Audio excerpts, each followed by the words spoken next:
आज हम गॉस के प्रमेय के अनुप्रयोग से एक समान आवेशित अनंत समतल चादर के कारण निकट स्थित किसी बिंदु पर विद्युत क्षेत्र की तीव्रता ज्ञात करेंगे। यहाँ पर एक समान रूप से आवेशित चादर का मतलब एक शीट, एक फिल्म, है ना। तो ये एक शीट है धातु की, जिस पर एक समान रूप से धन आवेशित फैला हुआ है। अब इस आवेशित शीट का आवेश का पृष्ठ घनत्व सिग्मा के बराबर है। यानी आवेश का पृष्ठ घनत्व का मतलब होता है इसके एकांक पृष्ठ पर, यानी एकांक क्षेत्रफल के पृष्ठ पर आवेश का मान सिग्मा है, तो ए पृष्ठ पर आवेश का मान सिग्मा ए के बराबर होगा।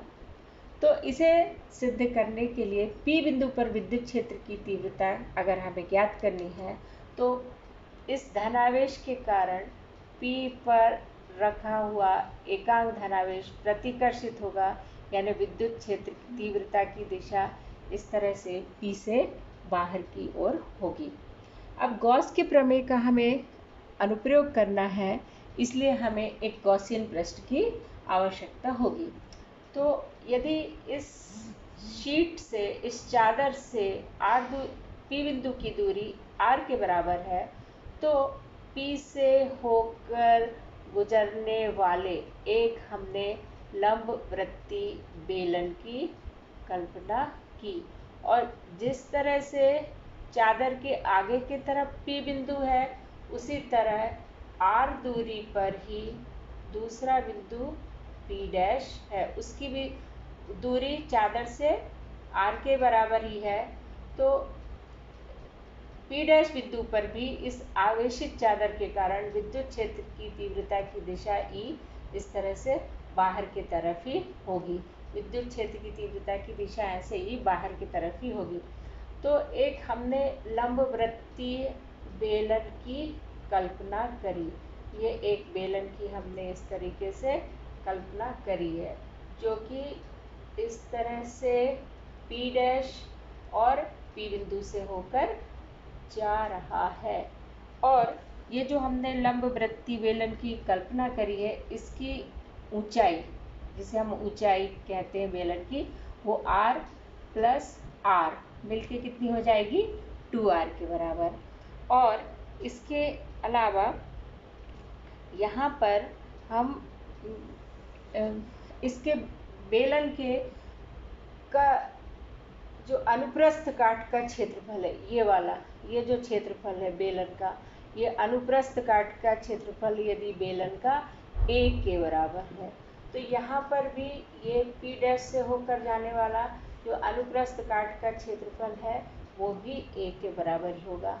और ये जो चादर है, इस चादर का भी कितना हिस्सा, ए जो पृष्ठ का क्षेत्रफल है, वही इस बेलन के अंदर आ रहा है। इस बेलन को, जिसको कि हमने गॉसियन पृष्ठ माना है, उसके अंदर उतना ही आवेश होगा जितना कि ए क्षेत्रफल पर है। तो ए क्षेत्रफल पर कितना आवेश है, ए पृष्ठ पर आवेश कितना है, सिग्मा ए, यानी कि इस गॉसियन पृष्ठ के अंदर आवेश का मान Q बराबर सिग्मा ए के ही बराबर होगा। इतना ही आवेश भर इस गॉसियन पृष्ठ के अंदर है। अब बेलन के 3 पृष्ठ होते हैं। एक होता है समतल पृष्ठ S1, दूसरा समतल पृष्ठ है S2, और तीसरा ये वक्र पृष्ठ है S3। अब S3 जो पृष्ठ है, वो विद्युत क्षेत्र की तीव्रता के लंबवत है, इसलिए S3 पृष्ठ से गुजरने वाला फ्लक्स, यहाँ पर हम फ्लक्स को पहले फ्लक्स के सूत्र से निकालेंगे। S3 पृष्ठ से होकर आने वाला फ्लक्स बराबर हो जाएगा E डॉस ds के स्थान पर हम क्या लिखेंगे, यहाँ E के स्थान पे E ही रहेगा, और ds की जगह पे S3 क्षेत्रफल लिखेंगे। और S3 क्षेत्रफल दोनों एक दूसरे के लंबवत हैं, इसलिए E गुणे S3 इंटू कॉस 90 0, यानी कि phi3 का मान 0 के बराबर होगा। अब दूसरा पृष्ठ हम कौन सा ले रहे हैं? S1 से गुजरने वाला जो फ्लक्स है, उस S1 से गुजरने वाले फ्लक्स को हम phi1 कहते हैं, तो वो भी क्या हो जाएगा? E डॉट S1, और ये phi1 का मान आ जाएगा E डॉट S1 से E S1 cos, E और S1 एक दूसरे के समानांतर हैं, तो समानांतर है ना थीटा यानी 0, cos 0 1, यानी ये मान आ गया E S1। लेकिन S1 पृष्ठ का क्षेत्रफल कितना है? A, तो इसको हम क्या लिखेंगे? E into A। जिस तरह से S1 से गुजरने वाले फ्लक्स का मान EA आया, उसी तरह से हम कह सकते हैं कि S2 पृष्ठ भी S2 पृष्ठ भी E के समानांतर है, इसलिए S2 से भी गुजरने वाले फ्लक्स का मान भी हम क्या लिख सकते हैं? phi2 का मान भी E इंटू A।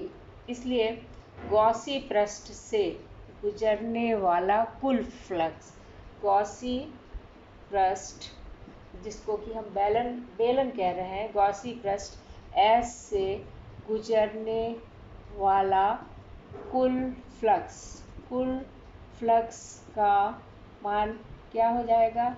S1 से तो कितना? S1 से गुजरने वाला flux E into A, S2 से भी गुजरने वाला कुल फ्लक्स, इधर लिख लेते हैं फ्लक्स, y बराबर S1 से गुजरने वाला क्या हो जा रहा है? EA, S2 से भी गुजरने वाला EA और S3 से गुजरने वाला 0, तो कुल फ्लक्स का मान कितना आ गया? 2E into A।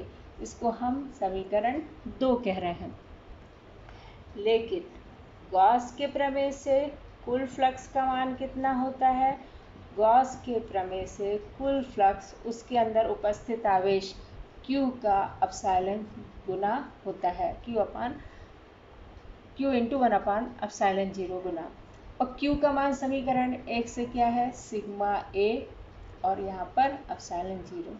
ये समीकरण 2 और 3 दोनों ही से हमने फ्लक्स का मान निकाला है, तो दोनों ही बराबर है लेफ्ट हैंड साइड, तो राइट हैंड साइड भी बराबर, तो 2EA बराबर आ जाएगा sigma A upon epsilon 0। A से A कैंसिल आउट हो गया, इसलिए E का मान क्या आ गया? Sigma upon 2 epsilon 0। ये गॉस के प्रमेय के अनुप्रयोग से आवेशित चादर के कारण निकट स्थित बिंदु पर तीव्रता, तो यहाँ पर देख रहे हो कि तीव्रता में कहीं पे भी दूरी R नहीं आ रही है, यानी तीव्रता आवेशित चालक के कारण निकट स्थित बिंदु पर तीव्रता R पर निर्भर नहीं करती है।